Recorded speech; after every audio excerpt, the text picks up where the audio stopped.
አመነ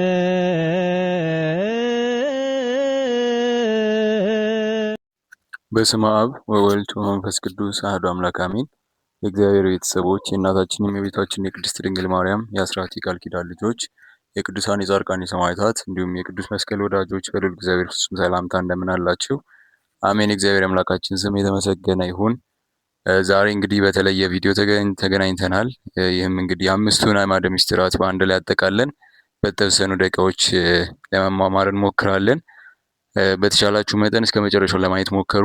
እንደምናውቀው እነዚህ አምስቱ አዕማደ ምስጢራት በሰንበት ትምህርት ቤትም ያለፋችሁ ካላችሁ መጀመሪያ ላይ የሚሰጡ ትምህርቶች ናቸው። ምክንያቱም ቤዚክ እና ወሳኝ እንዲሁም የሃይማኖት መሰረት የሚባሉትን ትምህርቶች የያዙ ስለሆኑ እስከ መጨረሻው መከታተል ግዴታ ነው እና ደግሞ ቤዚክ ወይም ደግሞ ይሄ መሰረታዊ እውቀትን በእነዚህ ላይ መያዝ ግዴታ ስለሆነ ይህም ቪዲዮ እስከ መጨረሻው ለማየት ሞክሩ። እኔም በተቻለኝ መጠን ወሳኝ የሚባሉ ነጥቦችን ለማንሳት ሞክራለሁ። እስከ ቪዲዮ ማብቂያ ድረስ አብራችሁን ቆዩ።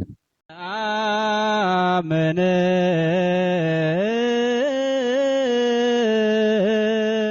በመጀመሪያ እንግዲህ የአምስቱን አዕማደ ምስጢራት ትርጉም ማወቅ ይጠበቅብናል እና አምስቱ አዕማደ ምስጢራት እነማን ናቸው፣ ምንድን ናቸው የሚለውን ነገር እኔ ከቃሉ መነሻ ስንጀምር አምስት የሚለው ያው እንግዲህ ቁጥራቸው አምስት መሆኑን ለመናገር ነው።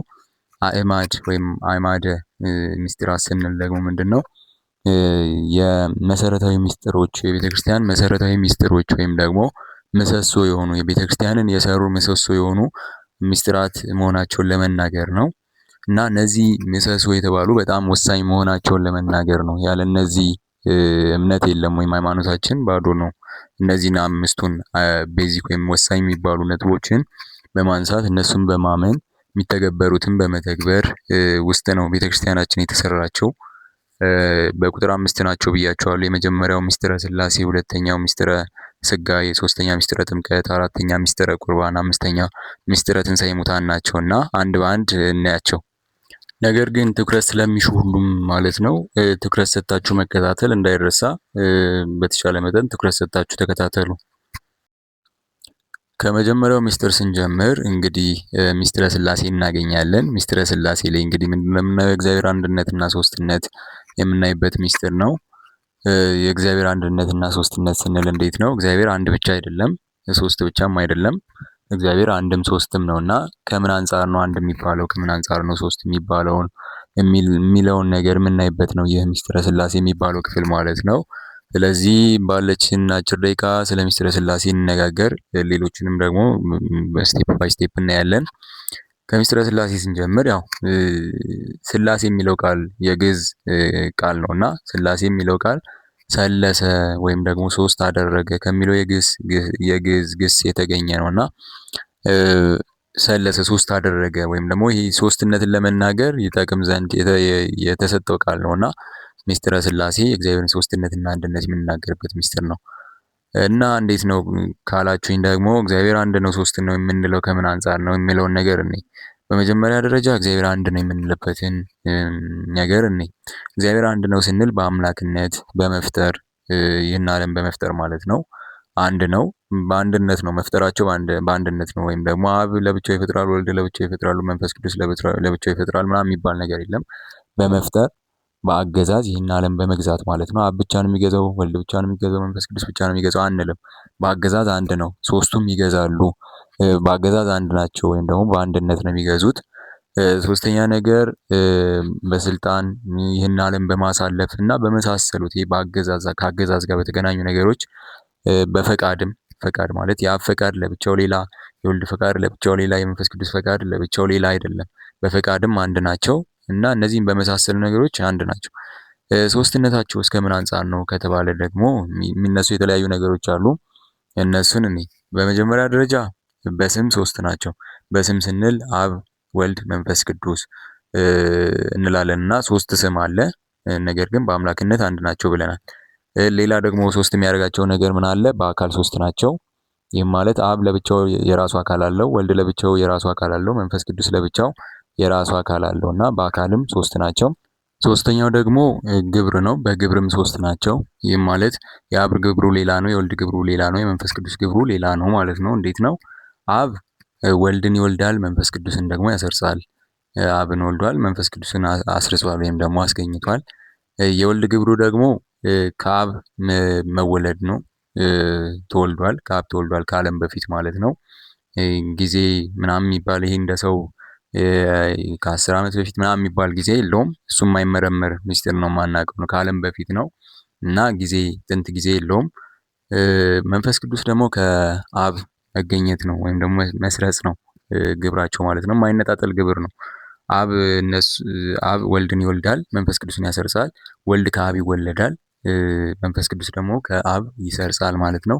ይህ ግብራቸው የማይነጣጠል ነው። የራሳቸው ግብር ነው ማለት ነው። በግብር ይለያያሉ የምንለው ከዚህ አንጻር ነው። ሌላው ደግሞ የኩነት ሶስትነት ይነሳል። ይህም ማለት የመሆን አይነት ትርጉም አለው። መሆን የሚል አይነት ትርጉም አለው። እንዴት ነው? አብ ልብ ነው፣ ወልድ ቃል ነው፣ መንፈስ ቅዱስ እስትንፋስ ነው ሲባል ሰምታችሁ ታውቃላችሁ። እና በአብ ልብነት ወልድና መንፈስ ቅዱስ ያስባሉ። በወልድ ቃልነት አብ ወልድ መንፈስ ቅዱስ ሶስቱም ማለት ነው ይናገራሉ። በመንፈስ ቅዱስ እስትንፋስነት ደግሞ አብ ወልድ መንፈስ ቅዱስ ሶስቱም ማለት ነው ሕያው ሆነው ይኖራሉ ነው። የማይነጣጠል ነገር ነው። በሶስቱም የኩነት ባህሪ ሶስቱም በአንድነት ጸንተው ይኖራሉ ነው። በአብ ልብነት ያስባሉ፣ በወልድ ቃልነት ይናገራሉ፣ በመንፈስ ቅዱስ እስትንፋስነት ወይም ሕይወትነት ሕያው ሆነው ይኖራሉ፣ ጸንተው ይኖራሉ እና የሶስቱም ኩነት ማለት ነው ተደጋግፈው እንዲኖሩ በአንድነት እንዲኖሩ የሚያደርገዋቸው። ይህን ካልን ምናልባት ግልጽ እንዲያደርግላችሁ ማለት ነው አንዳንድ ምሳሌዎችን እናንሳ።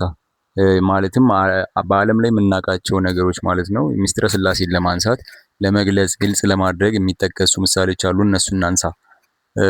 የመጀመሪያው እንቁላልን ማንሳት ይቻላል። እንቁላል እንግዲህ 3 የተለያዩ አካላት ይኖሩታል። አንደኛ ቅርፊት ይኖረዋል፣ ሁለተኛ መሀል ላይ ያለው ይሄ ውሃማ ፓርት ይኖራል፣ ሶስተኛ ደግሞ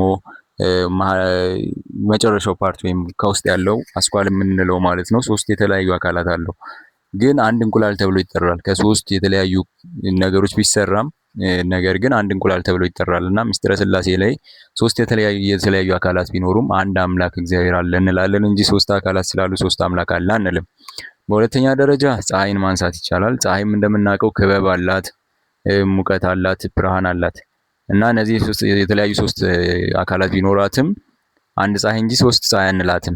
እግዚአብሔርም 3 አካል ቢኖረውም አንድ አምላክ እንጂ 3 አምላክ አንለውም። ሌላኛው ምሳሌ ደግሞ እሳትን ማንሳት ይቻላል። እሳትም እንግዲህ አካል አለው፣ ይሄ የሚያቃጥለው አካል ማለት ነው። ሁለተኛ ደግሞ ሙቀት አለው።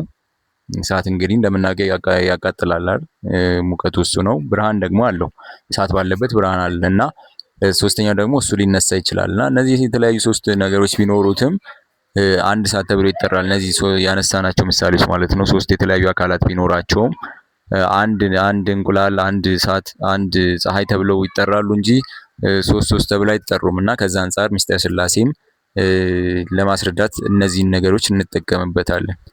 ምስጢረ ሥላሴ በቀላሉ ይሄን ይመስላል። ያው እግዚአብሔርን አንድነትና ሶስትነት የምናይበት ምስጢር ነው። ከዚህ በፊት የሰራሁት የተብራራ ቪዲዮ የመጽሐፍ ቅዱስ ጥቅሶችንም የያዘ ማስረጃዎችን የያዘ ቪዲዮም ስላለ መለስ ብላችሁ በሁሉም ምስጢራት ላይ የተሰራ ቪዲዮ አለ። ዛሬ እንደማጠቃለያ አድርጌው ነው እንጂ ማለት ነው። እሱም መለስ ብላችሁ ይዩት። ወደ ሁለተኛው ምስጢር ደግሞ እንለፍ። አሁንም ትኩረት አድርጋችሁ መከታተላችሁን እንዳትረሱ። ሁለተኛው ምስጢር ምስጢረ ሥጋዌ ተብሎ ይጠራል። ምስጢረ ሥጋዌ ላይ ደግሞ ምንድነው የሚወራው? የአምላክ ሰው መሆን ወይም ደግሞ ከ3ቱ አካል አንዱ የሆነው እግዚአብሔር ወልድ ሰው መሆኑን የሚናገርበት ምስጢር ነውና ሥጋዌ ስንል በራሱ ተሰገወ፣ ሰው ሆነ፣ ሥጋ ነሳ የሚል ትርጉም አለውና ከዛ የመጣ ነው እና እንዴት ነው አምላክ ሰው የሆነው የሚለውን ነገር አምላክ ሰው ሲሆን እንግዲህ ከእመቤታችን ከቅድስት ድንግል ማርያም ያለ ዘር ብእሲ ወይም ደግሞ ያለ ወንድ ዘር ማለት ነው ከእመቤታችን ከቅድስት ድንግል ማርያም በመንፈስ ቅዱስ ግብር ከእመቤታችን ከቅድስት ድንግል ማርያም ተወልዷልና በዛ መንገድ ነበር የተወለደው። እናም ለምን ተወለደ የሚል ጥያቄ ያስነሳል አይደል? እና ለምን ተወለደ፣ ሰው መሆን ለምን አስፈለገ የሚል ጥያቄ ከተነሳ ደግሞ ያው አዳም በድሎ ነበረ። አታርግ የተባለውን ነገር አድርጎ ዕፀ በለስን በልቶ ነበርና ጌታችንም እግዚአብሔር ሞትን እንደሚሞት ነግሮት ነበርና ያንን ሞት ወይም ደግሞ የዘላለም ሞትን ሊሽርለት ማለት ነው አምላካችን ጌታችን መድኃኒታችን ኢየሱስ ክርስቶስ 5500 ዘመን በኋላ ከእመቤታችን ከቅድስት ድንግል ማርያም ተወልዷል። በዚህ ምክንያት ነው የተወለደው። የሱን በደል ሊክስ ማለት ነው፣ ሊሽረው ወይም ደግሞ መርገሙን ሊሽርለት ነው ሰው ሊሆን የተገባው እና አንዴ ሰው ከሆነ በኋላ ማለት ነው ወይም ደግሞ የሰውን አካል ከነሳ ወይም ከእመቤታችን ከቅድስት ድንግል ማርያም ከስጋዋ ስጋ ከነፍሷ ነፍስ ከነሳ በኋላ ያ የነሳው ስጋ አይለየውም፣ በተዋህዶ ጸንቶ ይኖራል እንጂ። ነገር ግን አሁን ተዋህዶ ስንል ማለት ነው አንዳንድ የተለያዩ ሚስ አንደርስታንዲንግ ወይም ደግሞ የተዛቡ አስተሳሰቦች ሊኖሩ ይችላሉ። ለምሳሌ አሁን ወተትና ቡና ማለት ነው። ወተትና ቡና ተቀላቅለው ማኪያቶ እንደሚሰጡት አይነት አምላክና ሰውም አንድ ላይ ተዋህዱ ሲባል እንደዛ አይነት ምንድነው መቀላቀል አይነት ነገር ሊመስል ይችላል። ነገር ግን አምላክና ሰው ሲሆኑ ማለት ነው አምላክም ፍጹም አምላክነቱን ሳይለቅ ሰውም ፍጹም ሰውነቱን የነሳውም ስጋ ፍጹም ሰው የሰውነትን ስጋ የሰውነትን ባህሪ ሳይለቅ አንድ ላይ በተዋህዶ አንድ ላይ ነው ጸንተው የሚኖሩት። አሁንም በአንድ ላይ ጸንተው ይኖራሉ ሲባል አንደኛ ነገር ያለመቀላቀል ብለናል አይደል? መቀላቀል ሲባል የሆነ ተቀላቅሎ ቡናና ወተት ማኪያቶ እንደሚሰጡት መካከለኛ መልክ ያለው ነገር የሚሰጥ አይደለም።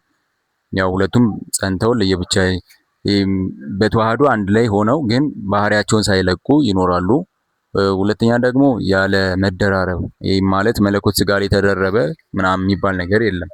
ይህ ማለት በሚያስፈልግ ሰዓት አሁን የተደራረቡ ነገሮች በሚያስፈልግ ሰዓት አንዱ ከአንዱ ላይ ይነጣጠላል አይደል? መለኮትና ስጋ አንድ ላይ ከተዋህዱ በኋላ ግን መነጣጠል የለም።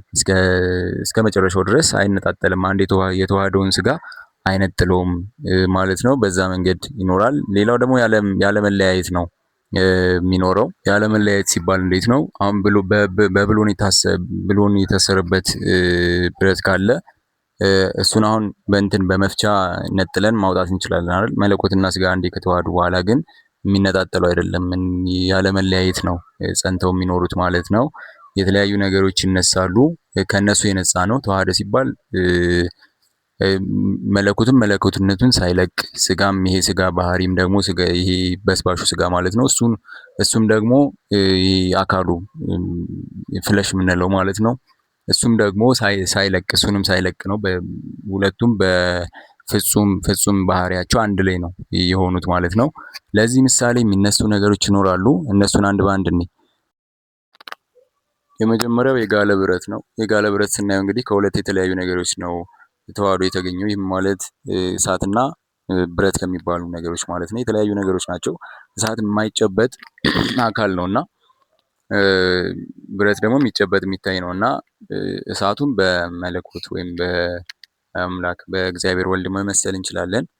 ስጋውን ደግሞ ከመቤታችን በነሳው ስጋ ብረቱን ደግሞ ከመቤታችን በነሳው ስጋ መመሰል ይቻላል እና እነዚህ ነገሮች በአንድ ላይ ተዋህደው ወይም እሳቱ ብረቱን ሲያግለው ማለት ነው አንድ ላይ ተዋህደው ነው ያሉት እና ሲመታ ብረቱን ስንቀጠቅጠው የቀጠቀጥነው ብረቱን ለብቻ ነው አንልም አይደል? እሳቱም አንድ ላይ ተዋህዶት ነው ያለውና ጌታችን አምላካችን መድኃኒታችን ኢየሱስ ክርስቶስም በተዋህዶ ነው ያለውና በተዋህዶ ሆኖ ሳለ ማለት ነው በሚስማር ሲቸነክሩት የተመታው ስጋው ብቻ ነው አንልም። ምክንያቱም መለኮትም ተዋህዶት ነው ያለው ወይም ደግሞ አምላክነትም ወይም የአምላክ ባህሪም አንድ ላይ ተዋህዶት ነው ያለው እንላለን እና ሲመቱትም አሁን ይህን ብረቱን ስንመታው የመታነው ብረቱን ብቻ ነው እንደማንለው ሁሉም የተመታው ጌታችን መድኃኒታችን ኢየሱስ ክርስቶስ ነው የምንለው። ይህም ማለት ፍጹም አምላክም ፍጹም ሰውም የሆነውን ነው የመታነው ነው የምንለው እንጂ ስጋውን ብቻ ነው የመቱት ምናምን ብለን አንናገርም። ስለዚህ የጋለ ብረት ለዚህም ለተዋህዶ ምሳሌ ሆኖ ሊነሳ ይችላል። ሁለተኛው ደግሞ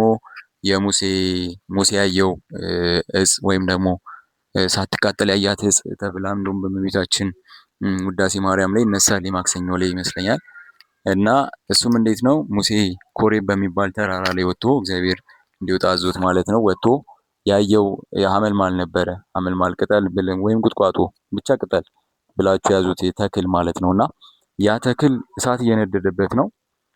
ግን እሳቱ እያቃጠለው አይደለም ያንን ተክል። ያም ተክል ደግሞ እሳቱን እንዲጠፋ እያደረገው አይደለም። እርስ በርስ አንድ ላይ ጸንቶ ነው ያሉት በተዋህዶ ማለት ነውና የአምላክ ሰው መሆንም በዚህ ምስጢረ ሥጋዌም በዚህ ሊመሰል ይችላል። በሶስተኛ ደረጃ ደግሞ አንድ ዛፍ የሚቆርጥ ሰው ቢኖር በቀን ማለት ነው ፀሐይ ሆኖ ዛፍ የሚቆርጥ ሰው ቢኖር ያ ዛፍ የሚቆርጠው ሰውዬ ማለት ነው ዛፉን ሲቆርጥ ፀሐዩ ወይም የፀሐዩ ብርሃን ዛፉ ላይ አለ አይደለ? አንድ ላይ ተዋህዶ ነው ያለው። የሚነጣጠል አይደለም፣ ነጣጥለው የምንለው አይደለም። እና ያንን ዛፍ ሲቆርጥ ማለት ነው የመታወት ብርሃኑን ነው ወይም የመታወት እንትኑን ነው ዛፉን ነው ለብቻ ነው የመታወት አይልም። እየቆረጠ ያለው እንጨት ነው፣ ግን ብርሃን የተዋህደውን እንጨት ነው እየቆረጠ ያለው እና የመታወት እንጨቱን ብቻ ነው ሊል አይችልም። እና የምስጢረ ስጋዌንም ለማንሳት ይህ ሊመሰል ይችላል ማለት ነው። ምስጢረ ስጋዌ በቀላሉ ይሄ ነው። ፍጹም አምላክ ፍጹም ሰው የሆነ አካል አንድ ላይ በተዋህዶ ነው ያለው ማለት ነው። በተዋህዶ ስንል ያለ ምንድን ነው ብለናል? ያለ መቀላቀል ተቀላቅሎ የሆነ መካከለኛ መልክ እንደሚፈጥረው እንደሱ ያለ አይደለም። ያለ መለያየትም ነው። አንዴ ከተዋህደ በኋላ ስጋዌ ባጭሩ ይህን ይመስላል። ወደ ሶስተኛው ምስጢር ደግሞ እንለፍ። ሶስተኛው ምስጢር ደግሞ ምስጢረ ጥምቀት የምንለው ነው። ይህም ቤዚክ የሆነ የእግዚአብሔር ልጅነትን የምናገኝበት ምስጢር ነው።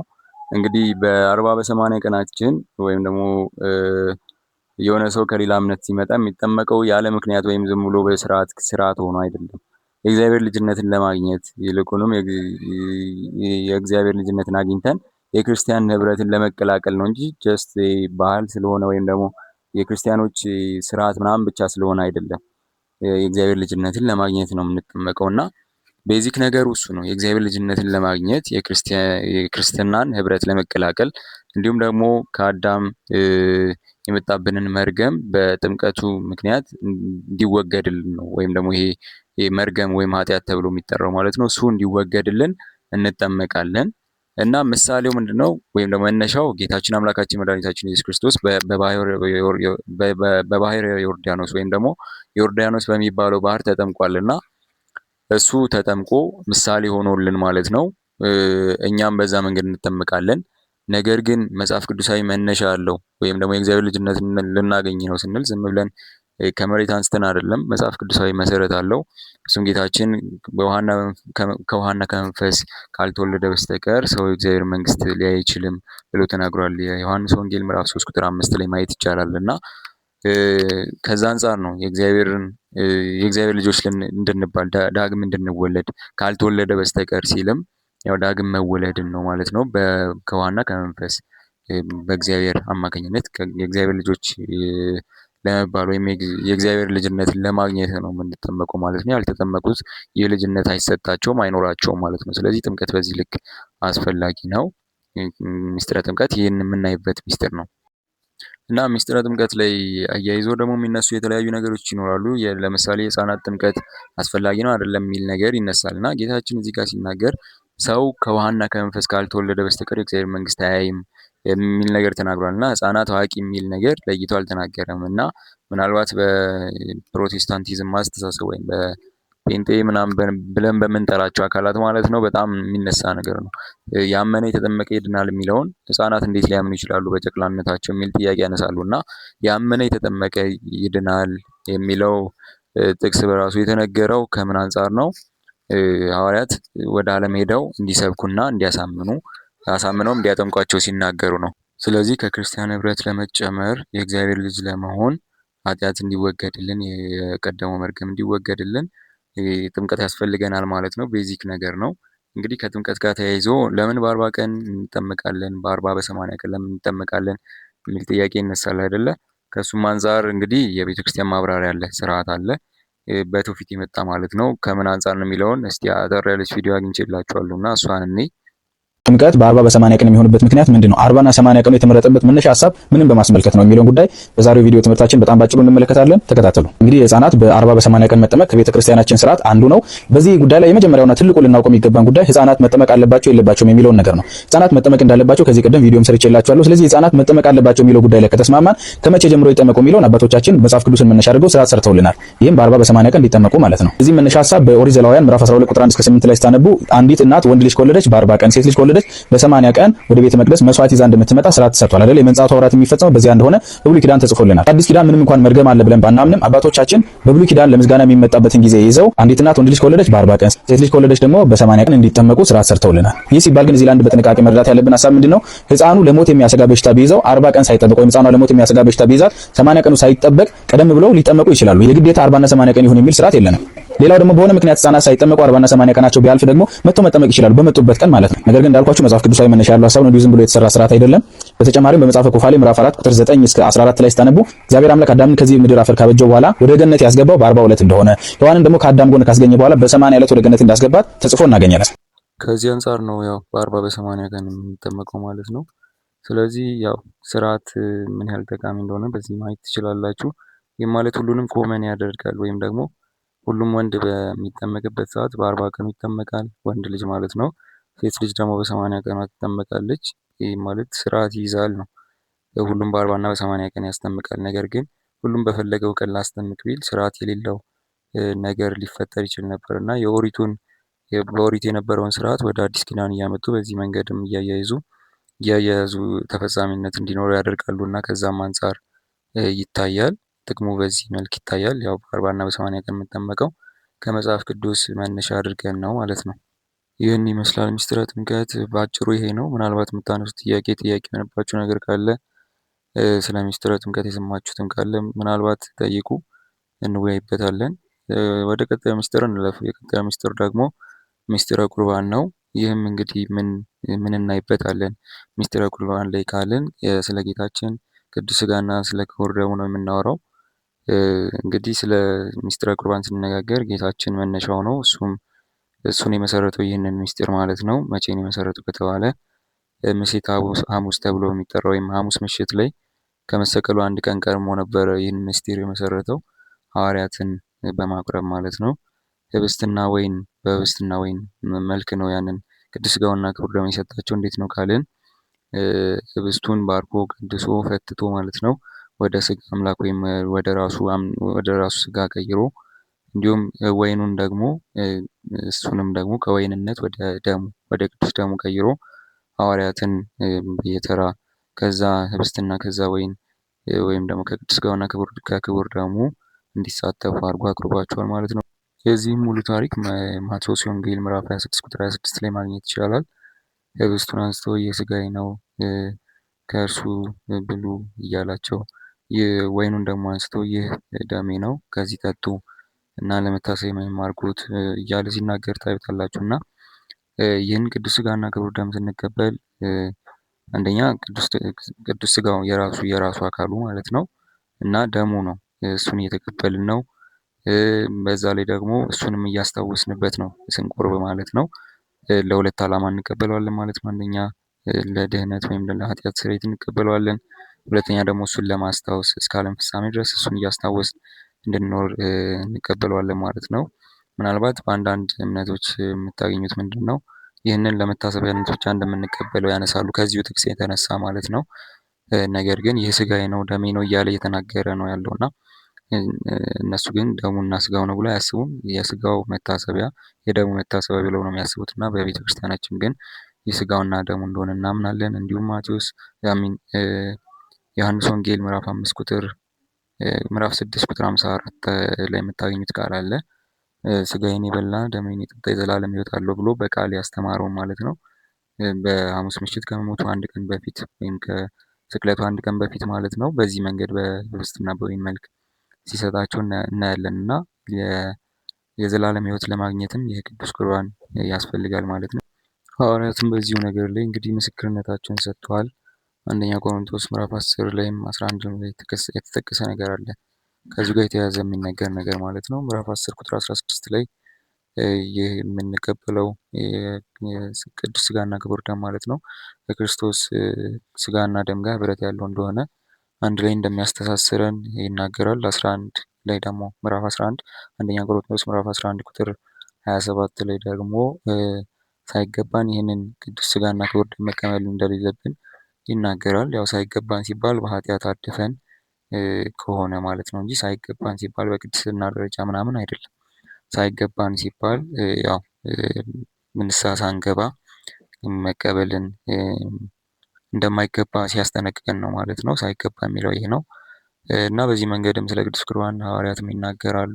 ያው ቅዱስ ሥጋው ክቡር ደሙ አንደኛ ለኃጢአት ስርየት ይጠቅመናል፣ የዘላለም ሕይወት ለማግኘት እንዲሁም አንድ እንድንሆን በክርስትና አንድ እንድንሆን በክርስቶስ አንድ እንድንሆን የቅዱስ ሥጋ ክቡር ደም ይጠቅማል። ሌላው ደግሞ ጌታችንን ስቅለቱን፣ ሞቱን እያሰብን እንድንኖር ስንቀበለው ማለት ነው እያሰብን እንድንኖረው ይጠቅመናል። ይህን ይመስላል ሚስጥረ ቁርባን። ምናልባት የምታነሱት ጥያቄ ካለ ማንሳት ይቻላል። ከስርዓት አንጻር በምን አይነት መንገድ ተዘጋጅተን ወደ ቅዱስ ቁርባን እንቅረብ የሚል ነገር የሰራሁት ቪዲዮ ስላለ መለስ ብላችሁ ማየት ትችላላችሁ። አንድ ቪዲዮ ላሳያችሁና ስለ ቅዱስ ቁርባን ወደ ቀጣዩ ሚስጥር እናልፋለን። ጋይስ ዛሬ 5 ገነት እግዚአብሔር ፈቅዶ ከገባው ማየት የምፈልገው በመጀመሪያ እንደው ማየት ፈልገው እናንተ ነው። ይሄን ቪዲዮ የምታዩት ሰዎች ማለት ሰይጣን በጣም ኮምፕሊኬትድ ያደረገብን አስጨነቀን እንጂ እውነት በጣም ሲምፕል ነገር እኮ ነው። እኛ አይደለንም እኮ ጽድቅን የምንሰራው። ስጋው ደግሞ የሚቀበሉ ሰዎችን ኢንተርቪው ብታደርጓቸው እጅግ በጣም ሰላም ያለው። ምክንያቱም ስጋው ደግሞ የሚቀበል ሰው ምን አይነት ሰው መሰላችሁ? ሰይጣን ስጋው ደግሞ አትቀበል አንተ ትዕቢተኛ ነህ እንዴ ኃጢአተኛ እኮ ነህ እንዴት ብለህ ምናምን ያን ቅዱስ ስጋ ይላል። አዎ ቅዱስ ነው፣ አዎ ክቡር ነው። ማንም ደግሞ ተገብቶት አይቀበልም። ነገር ግን ስጋው ደግሞ የሚቀበል ሰው ትዕቢተኛ ሳይሆን ትሁት ነው። ገባችኋ? ጌታ ሆይ እኔ ኃጢአት የማሸነፍ ከብዶኛል። እኔ የዓለም ጭንቅ፣ የዓለም ኮተቷ፣ የዓለም ሸክሟ በቃ ሸክማችሁ የከበዳችሁ ብለ የለ መጣው አባቴ ሸክሜን ይዤ ብሎ የሚርቱትን ሰው ይመስላል። ምክንያቱም ስጋው ደግሞ ሰው ሲቀበል በሱ ስጋና ደም ክርስቶስ ያድርና አዲስ ማንነት ይሰራል። ለምሳሌ አንድ ቆሻሻ ቲማቲም አንስቼ ብበላ ሆዴን ያመኛል። ለምን? የዛ ቆሻሻ ቲማቲም ባህሪው ቆሻሻነት ነው። ገባቸው? ስጋው ደግሞ ስንቀበል በካህኑ እጅ ስንቀበል የዛ ስጋው ደግሞ ባህሪ የክርስቶስ ባህሪ በእኛ መገለጽ ይጀምራል። የዋህ እንሆናለን፣ መልካም ቅን እንሆናለን፣ ፍቅር ትሁት እንሆናለን፣ ደግ። ገባቸው? የዛኔ አውቶማቲክሊ ነው ደግነት የሚመጣው እንጂ ተጨንቀን ተጠበን ሲኦልን ፈርተን አለም። ክርስቶስን አፍቅረን መስራት እንጀምራለን። ፍቅረ እግዚአብሔር ይጨምርብናል፣ ትህትና ይጨምርብናል፣ የቤተ ክርስቲያን ቤተሰባዊነት ይጨምርብናል። ቤተ ክርስቲያን ስትሄዱ ጥግ ተቀመጡ ይላችኋል። ቤተሰበኝነት አይሰማችሁም? የሆነ ኢንቫይሮንመንቱ በቃ ይሄ ቤተሰቤ ነው ይሄ ቤቴ ነው የሚል ስሜት አይሰማችሁም? ስጋው ደግሞ ተቀበሉ። ስጋው ደግሞ የሉም ነገር መፍትሄ ነው። ይሄን ቪዲዮ እያያችሁ ከሆነ ቆራቢዎች ኮሜንት ላይ መስከሩ ለቅዱስ ስጋውና ክቡር ደሙ ኃይል። ሶ ዚስ ማይ ሲምፕል ስለሆነ ነው ሰይጣን መቶ ብዙ ሀሳብ በቃ ስጋው ደግሞ ከተቀበላችሁ አለቀ። ስጋው ደግሞ ከመቀበላችሁ በፊት ንስሐ ትገባላችሁ። በንስሐ የኃጢአት ግንባችሁን ካፈረሳችሁ በኋላ ሰይጣን የገነባባችሁን የኃጢአት ግንብ ካፈረሳችሁ በኋላ በስጋው ደግሞ የጽድቅ ግንብ ትገነባላችሁ። መቶ ኃጢአት ሊያሰራችሁ ሲል እሳተ መለኮት የሚባል ግንብ ያቃጥለዋል። ይህንን ስለሚያውቅ ሰይጣን እናንተን ያስፈራራል። ምን አይነት ቆሻሻ እንደሆናችሁ ከስጋው ደግሞ በኋላ እንዴት ልትኖሩ ነው? በቃ ክንፍ ማብቀል እንዳለባችሁ እንዲሰማችሁ። ከስጋው ደግሞ በኋላ ከበደላችሁ መሬት ተከፍተው እንደሚወጣችሁ። መበደል ትክክል ነው እያልኩ አይደለም። ነገር ግን አታቁም። ከ3 ቀን በኋላ ትሞቱ፣ ከ5 ቀን አታቁም። ዛሬ ነው ልንቀደስ የሚገባው። ዛሬ ነው ልንነጻ የሚገባው። የመዳን ቀን መች ነው? አሁን። ስለዚህ ላስጨነቃችሁ አልፈልግም፣ ግን ላሳወቃችሁ ግድ ይለኛል። እዚህ ላይ ምንም የሚጨመር ነገር የለም። እንግዲህ ልጁ በሚገርም ሁኔታ ገልጾታል እና ምክሩም ለመቀበል ልባችን ዝግጁ እናደርግ። በጣም በሚገርም ሁኔታ ተናግሮታል። በእኛ ቅድስና ሳይሆን በእግዚአብሔር ፈቃድ ለመንጻት ስንል ቅዱስ ቁርባን ላይ መቅረብ ይገባናል ማለት ነው። ልጁን እናመሰግናለን። ቃሎት ያሰማልን። ወደ ቀጣዩ ሚስጥር እንለፍ። 5ኛውና የመጨረሻው ሚስጥር የሆነው ሚስጥረ ትንሣኤ ሙታን ነው። እንግዲህ ሚስጥር ምንድን ነው? እንሞታለን አይደል? ከሞትም በኋላ በዳግም ምጽአት ወይም ጌታችን አምላካችን መድኃኒታችን ኢየሱስ ክርስቶስ ዓለምን አሳልፎ ለፍርድ በሚመጣበት ሰዓት ድጋሚ እንደምንነሳ የምናምንበት ምስጢር ነው። ይህም እንዴት ነው? ጌታችን መድኃኒታችን ኢየሱስ ክርስቶስ ዳግም እንደሚመጣ ተናግሯል እና ዳግም ይመጣል። ከዛም እኛም ከመቃብር ተፈንቅሎ በመላእክት አዋጅ ማለት ነው እንነሳለን። ከዛም እንደ ስራችን ማለት ነው ወይ ገሃነመ እሳት ይፈረድብናል ወይ ደግሞ መንግስተ ሰማያት ትሰጠናለች ማለት ነው። ይህን የምናምንበት ነው። ይህንን ያለማመን ክርስትና የለም። እንግዲህ ይህም ማለት ከሞት በኋላ ህይወት አለ ብለን የምናምነው እኛ አማኞቹ ክርስቲያኖች ነን እና ይህን የማያምኑ ደግሞ አምላክ የለም ብለው የሚያምኑ ኤቲስቶችን ማንሳት ይቻላል። ሌሎችም በጥንት የሚታወቁ ሌሎችም አሉ በሙታን መነሳት የማያምኑ ማለት ነው። ስለዚህ ከዚህ አንጻር ይህን ማመን ግዴታ ነው። ዳግም በሚመጣበት ሰዓት በምን አይነት መንገድ ይመጣል፣ እንዴት እንነሳለን የሚሉትን ዲቴይል ነገሮች ከዚህ በፊት በሰራሁት ቪዲዮ ላይ ለቅቄያለሁ እና እሱን ማየት ይቻላል። እንግዲህ 5ቱ አዕማደ ምስጢራት እነዚህን ይመስላሉ። እነዚህ ምስጢራት ጠንቅቃችሁ ማወቅ ግዴታ ነው፣ ለክርስትና መሰረት ስለሆኑ ማለት ነው። እነዚህን ምስጢራት ጠንቅቃችሁ አውቃችሁ እውቀታችሁን አሳድጉ ላለው። ይህንን ቪዲዮ ደግሞ ለማያውቁት ለሌሎቹ ለወገን ዘመድ ጓደኛ ምናምን በመላክ እንዲያውቁ አድርጎ ማለት ነው። ወስብሐት ለእግዚአብሔር ወለወላዲቱ ድንግል ወለመስቀሉ ክቡር። ይቆየን። በቀጣይ ቪዲዮአችን ከነዚህ ከአምስቱ አዕማደ ምስጢራት የተወጣጡ ጥያቄዎችን ሰርቼ ለመልቀቅ እሞክራለሁ። ልዑል እግዚአብሔር ከሁላችን ጋር ይሁን።